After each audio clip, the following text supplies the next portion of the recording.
Heroes and History, Bessie Coleman. Read to you by Carol Brigham.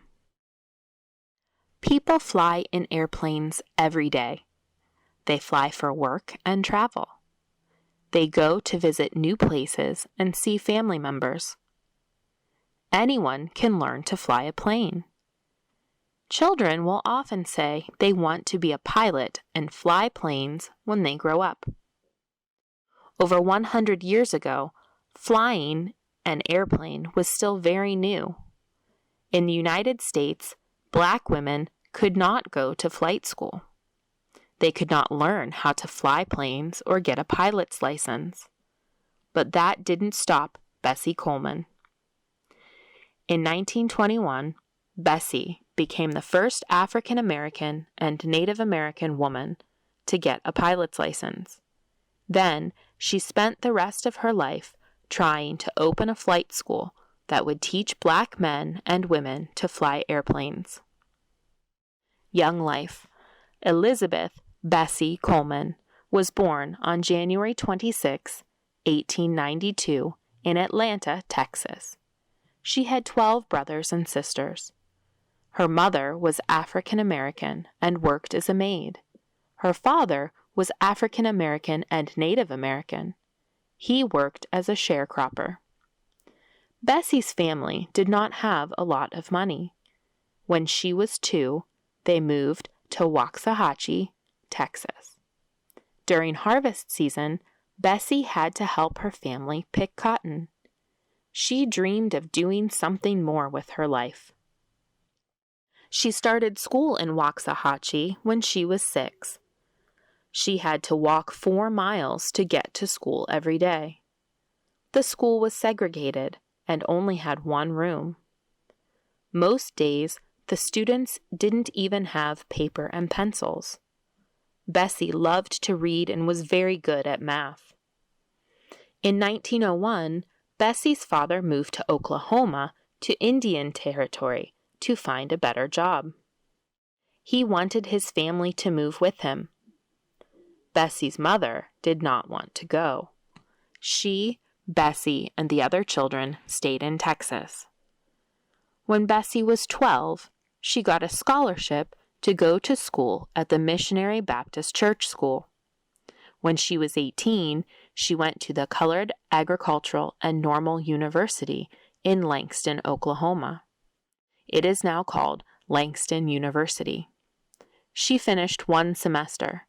She did not have enough money to pay for more classes. She moved home to Texas. Becoming a pilot.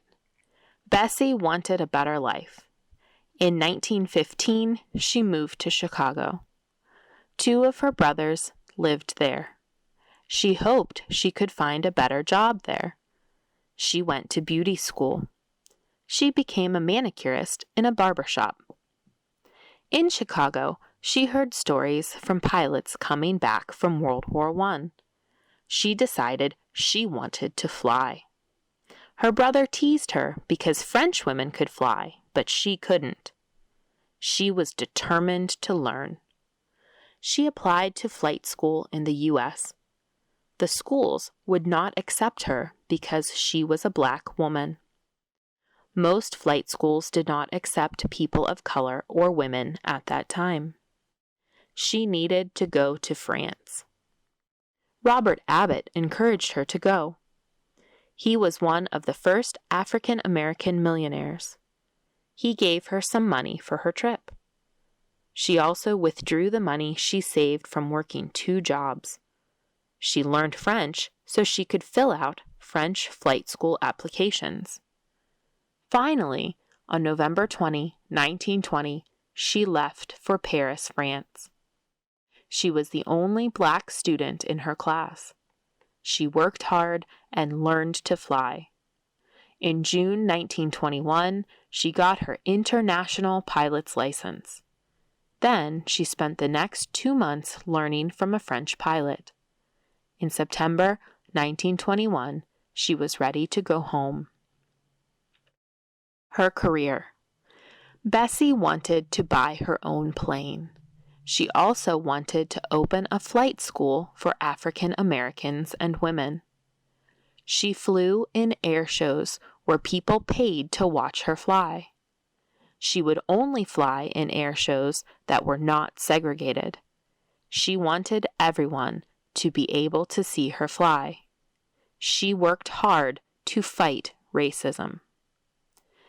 People wanted to see her fly.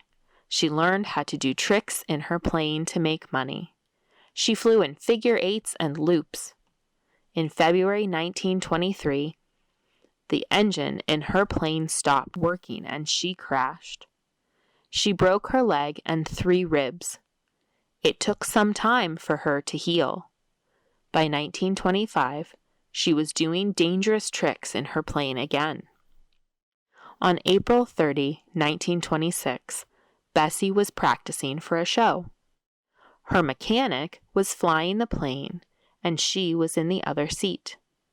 She was going to jump out of the plane with a parachute at the show. She wanted to look for a good place to land. They were in the air for about 10 minutes. Then the front of the plane went into a dive. The plane spun and Bessie fell out. She fell about 2,000 feet and died instantly.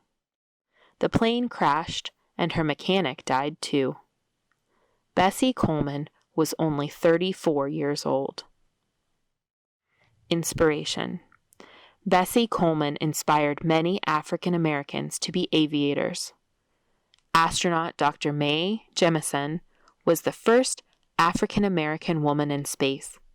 She took a picture of Bessie with her on the space shuttle.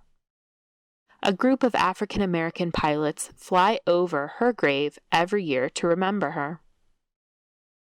In 1995, the U.S. Postal Service made a stamp with Bessie's picture on it.